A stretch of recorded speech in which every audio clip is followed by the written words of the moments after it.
माँ सरस्वतीना चरणों में नमन। नमस्कार बच्चों।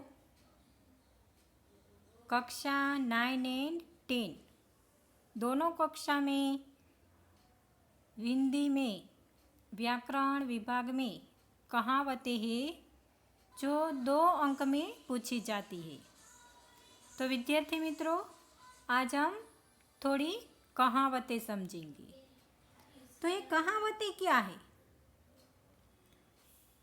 कहावतें वह वाणी व्यवहार में प्रचलित वह मार्मिक और रूढ़ वाक्य है जो किसी बात को रोचक और प्रभावशाली बना देता है। जैसे एक व्यक्ति बड़ा वीर है और उसका बेटा है वह उससे भी बढ़कर वीर है, तो लोग बेटे की प्रशंसा करते हुए ऐसा कहते हैं कि बेटा शेर पर सवा शेर है, शेर पर सवा शेर है। तो इस वाक्य द्वारा यह सूचित हुआ कि वीरता का गुण बेटे में बाप से अधिक है।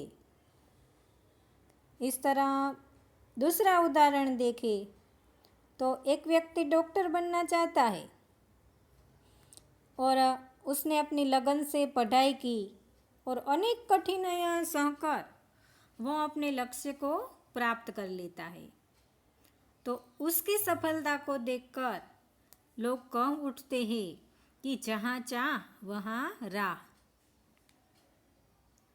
तो इस तरह की कहावत जो है वह क्या है?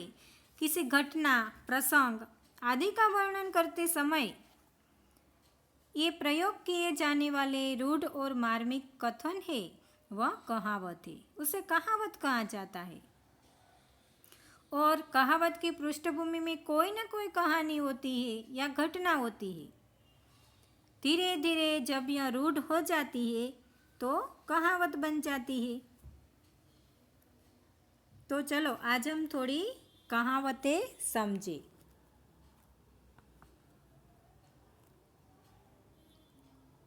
आँख का अंधा नाम नयन सुख। इसका अर्थ है गुणों के विरुद्ध नाम होना। यहाँ नाम है नयन सुख।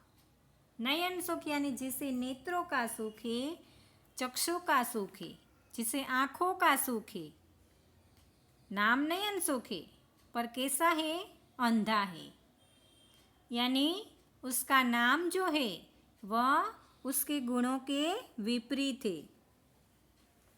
तो जहाँ गुणों के विरुद्ध नाम हो तो वहाँ ऐसा कहा जाता है कि आँख का अंधा नाम नयन सुख, यानी नाम और गुण में एकरूपता नहीं है। कभी कभी हम देखते हैं कि व्यक्ति का नाम उसके गुणों के बिल्कुल विपरीत होता है।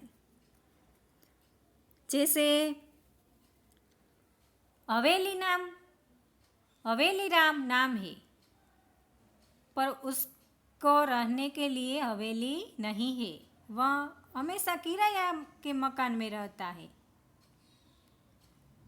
इस तरह किसी का नाम शांतिलाल है पर हमेशा दंगे फसाद में आगे रहता है। तो इस तरह व्यक्ति का नाम उसके गुणों के बिल्कुल विपरीत हो तो ऐसी स्थिति में इस कहावत का प्रयोग किया जाता है कि आँख का अंधा नाम नयन सुख।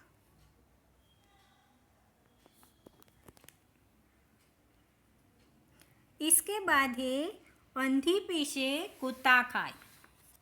इसका अर्थ है काम करे कोई, फल कोई खाए।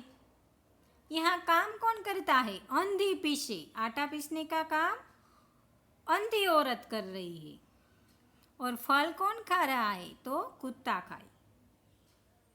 तो किसी कार्य को जहाँ कोई देखने वाला न हो और उस कार्य का फल कोई दूसरा ही भोगे, तब इस कहावत का प्रयोग किया जाता है कि पिता ने दिन रात कमाई करके धन इकट्ठा किया हो और उसका बेटा मौज उड़ाते उड़ाते नहीं थकता,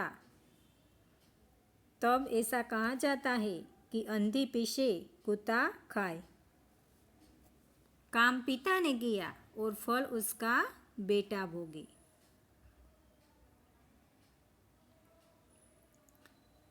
एक पंथ दो काज। जब एक साधन से दो काम हो जाए तब इस कहावत का प्रयोग होता है कि हम किसी शहर में जा रहे हैं तो साथ साथ हम उस शहर के देखने लायक जो स्थल है वहाँ भी जाए, देख ले, तो एक साधन से हमने दो काम किया। तो इस तरह एक साधन से जब दो काम होना हो तो कहा जाता है कि एक पंथ दो काज। पंथ यानी रास्ता और काज यानी काम।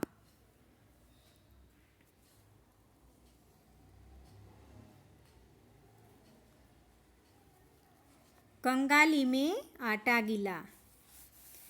एक मुसीबत तो हो ही और उस मुसीबत में और मुसीबत आना, दूसरी मुसीबत आ पड़े। एक मुसीबत में तो हम होते ही हैं, जब इस मुसीबत में से बाहर नहीं निकले और दूसरी मुसीबत आ पड़े तब ऐसा कहा जाता है कि एक तो हम कंगाल है ही, गरीब है ही, उसमें आटा गीला। कि व्यापार है तो कल बैंक से रुपया उधार लिया था पर वह रुपया भी चोरी हो गया। एक तो रुपये नहीं थे, बैंक से उधार लिए थे, मुसीबत तो थी, रुपये तो नहीं थे, पर उधार लिए हुए रुपये भी चोरी हो गए। तो एक तो मुसीबत थी ही और दूसरी मुसीबत आई, तो तब कहा जाता है कि कंगाली में आटा गीला। कहाँ राजा भोज, कहाँ गंगू तेली।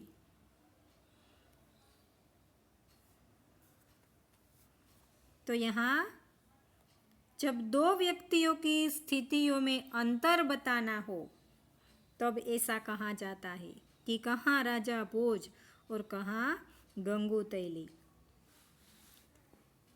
कि कोई साधारण गायिका हो और वह अपनी तुलना लता मंगेशकर से करे तो ये उचित नहीं है।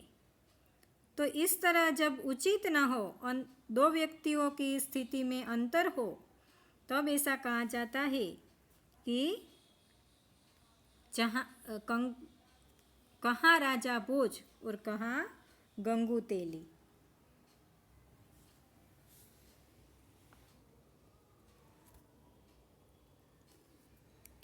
घर की मुर्गी दाल बराबर। जब आसानी से प्राप्त हुई वस्तु को अधिक महत्व नहीं दिया जाता या तो हम घर की चीज़ों ही की ज़्यादा कदर नहीं करते तब ऐसा कहा जाता है कि किसी के परिवार में ही कोई डॉक्टर है मगर उसके परिवार में कोई व्यक्ति बीमार हुई तो वह शहर से दूसरा डॉक्टर बुलाते हैं। तो इसे कहते हैं कि घर की मुर्गी दाल बराबर। घर की जो चीज़ है, घर की जो व्यक्ति है उसकी ज़्यादा कदर नहीं है, या तो जो हमारे पास है आसानी से हमें प्राप्त हो जाता है उसको हम महत्व नहीं देते।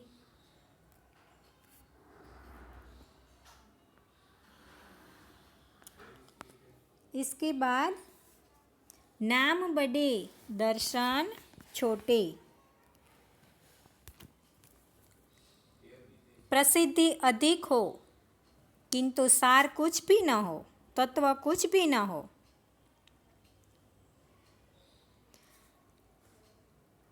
तब ऐसा कहा जाता है।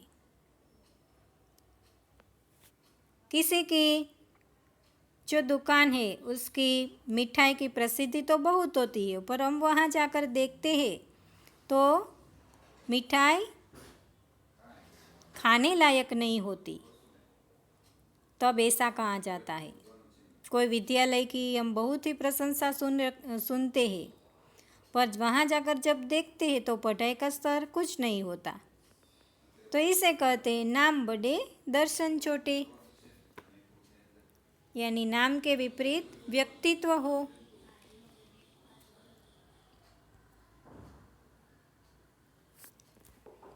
मन चंगा तो कठौती में गंगा।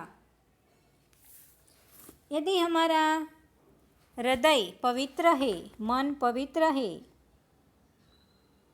तो हमें घर में ही तीर्थ यात्रा का लाभ मिल सकता है।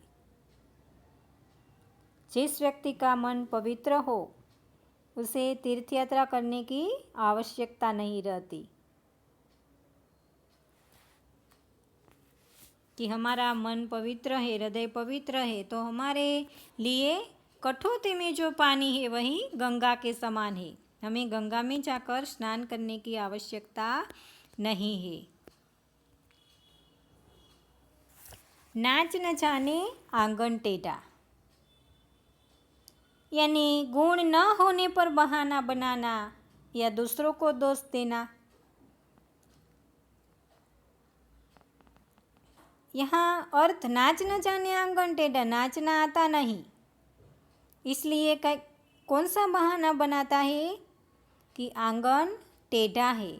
टेढ़ा यानी दोषपूर्ण, उपयुक्त न हो उसे टेढ़ा कहा जाता है।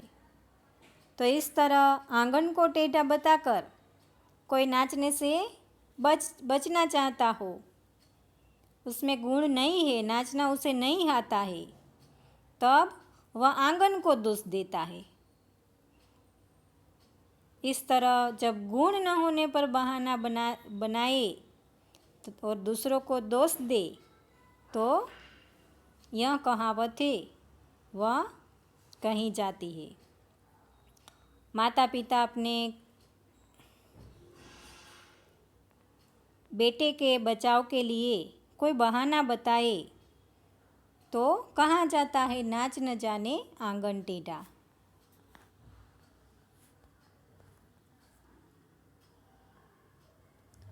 हाथ कंगन को आरसी क्या, प्रत्यक्ष को प्रमाण की आवश्यकता नहीं है। हाथ में कंगन पहने हो तो उसे देखने के लिए हमें आरसी की आवश्यकता नहीं पड़ती। आरसी यानी दर्पण। हमें अपना चेहरा देखने के लिए दर्पण की ज़रूरत पड़ती है, पर हाथ में जो कंगन है उसे देखने के लिए आरसी की ज़रूरत नहीं है, क्योंकि वह तो प्रत्यक्ष है, हमारे सामने है, तो उसके लिए प्रमाण की आवश्यकता नहीं है। यदि कोई वस्तु हमारे सामने ही हो, प्रत्यक्ष ही हो, तो इसे दिखाने के लिए हमें कोई प्रमाण नहीं चाहिए।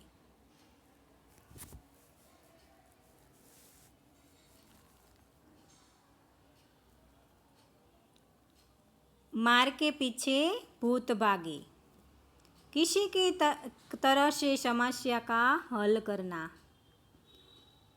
किसी भी तरह से जब कोई समस्या हद से बढ़ जाती है तब सरल उपाय काम नहीं आते और सरल उपाय के बजाय कठिन या शिक्षात्मक रवैया अपनाना पड़ता है।